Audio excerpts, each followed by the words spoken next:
નમસ્કાર મિત્રો, આપનું સ્વાગત છે મોડ્યુલ 3 ગ્રાહકોને સમજવામાં.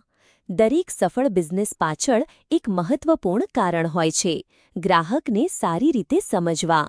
આ મોડ્યુલમાં આપણે શીખીશું કે ગ્રાહક કોણ છે, તેમની જરૂરિયાત શું છે અને કેવી રીતે તેમને ખુશ રાખી શકાય તે વિશે વિસ્તૃત ચર્ચા કરીશું. આ મોડ્યુલમાં આપણે 3 મહત્વપૂર્ણ મુદ્દાઓ વિશે શીખવાના છીએ. પ્રથમ, તમારા ગ્રાહકો કોણ છે. બીજું, તેમની જરૂરિયાત શું છે. અને ત્રીજું, બજારમાં સ્પર્ધાને કેવી રીતે સમજવી. આ 3 બાબતો તમને તમારા બિઝનેસને વધુ સારી રીતે આગળ વધારવામાં મદદ કરશે.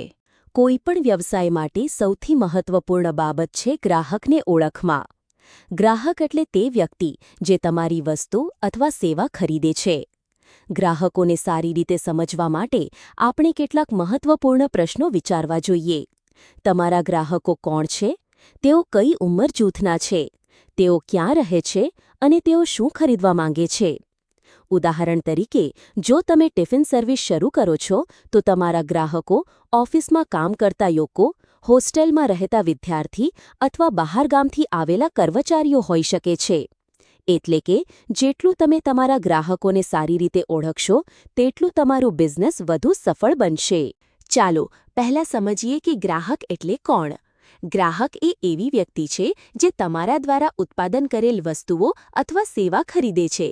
ઉદાહરણ તરીકે, જો તમે ચા સ્ટોલ ચલાવો છો, તો ઓફિસમાં કામ કરતા લોકો અને ડ્રાઈવર તમારા ગ્રાહકો છે.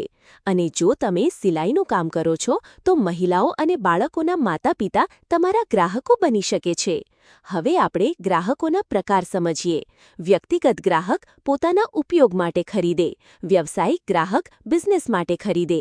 નિયમિત ગ્રાહક વારંવાર તમારી પાસે આવે. નવા ગ્રાહક પહેલીવાર આવે.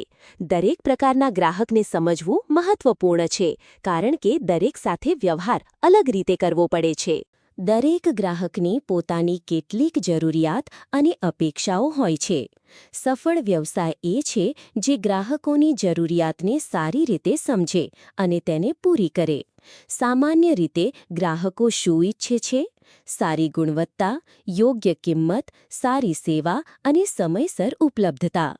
તેઓ સુરક્ષિત ઉત્પાદનો અને તેની ગુણવત્તા વિશે સ્પષ્ટ માહિતી પણ ઈચ્છે છે.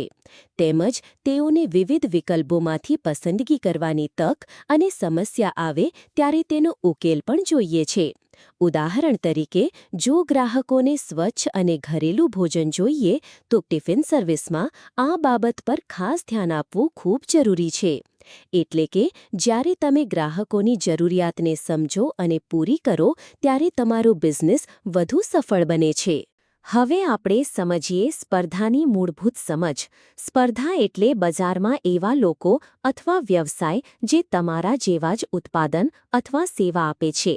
સ્પર્ધાને સમજવી ખૂબ જ મહત્વપૂર્ણ છે, કારણ કે તે તમને બજારમાં વધુ સારી રીતે કામ કરવામાં મદદ કરે છે. સ્પર્ધા વિશે જાણવા માટે તમે વિચારવું જોઈએ. તમારા વિસ્તારમાં સમાન ધંધો કોણ કરે છે? તેમની કિંમત શું છે?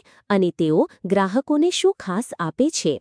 ઉદાહરણ તરીકે, જો તમારા વિસ્તારમાં 3 ચાની દુકાનો છે, તો તમને વિચારવું પડશે કે તમે શું અલગ આપી શકો, જેમ કે વધુ સારી ગુણવત્તા, સ્વચ્છતા અથવા ઝડપી સેવા.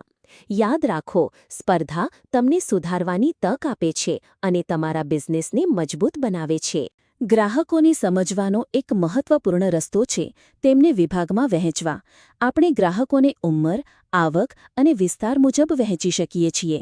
આથી તમને મદદ મળે છે કે કયા ગ્રાહક માટે કઈ વસ્તુ બનાવવી. તમારા વ્યવસાય માટે 5 મુખ્ય ગ્રાહકો વિશે વિચારશો અને આ 4 પ્રશ્નોના જવાબ આપશો.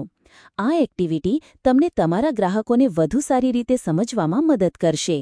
દરેક માટે વિચારવું. તેઓ કોણ છે? તેઓ શું ખરીદે છે? તેઓ કેટલા પૈસા ખર્ચે છે? તેઓ ફરીથી આવે છે કે નહીં? ઉદાહરણ તરીકે, ઘરેલું નાસ્તાનો વ્યવસાય લો. ગ્રાહકો ઓફિસ સ્ટાફ અને વિદ્યાર્થી છે. તેઓને સ્વચ્છ અને ટેસ્ટી ખોરાક જોઈએ છે. યોગ્ય કિંમત રાખવાથી નિયમિત ગ્રાહકો વધે છે. ગ્રાહકોને સમજ્યા વગર બિઝનેસમાં સફળતા મળવી મુશ્કેલ છે. તેમની જરૂરિયાત મુજબ પ્રોડક્ટ બનાવશો અને સારો સંબંધ રાખશો, તો લાંબા સમય સુધી ફાયદો મળશે. ગ્રાહક સાથે સારો સંબંધ બનાવવો ખૂબ મહત્વપૂર્ણ છે. સારું વર્તન, સમયસર સેવા, સારી ગુણવત્તા અને ફરિયાદ સાંભળવાથી ગ્રાહક ખુશ રહે છે. મોડ્યુલ 3 પૂર્ણ કરવા બદલ આભાર.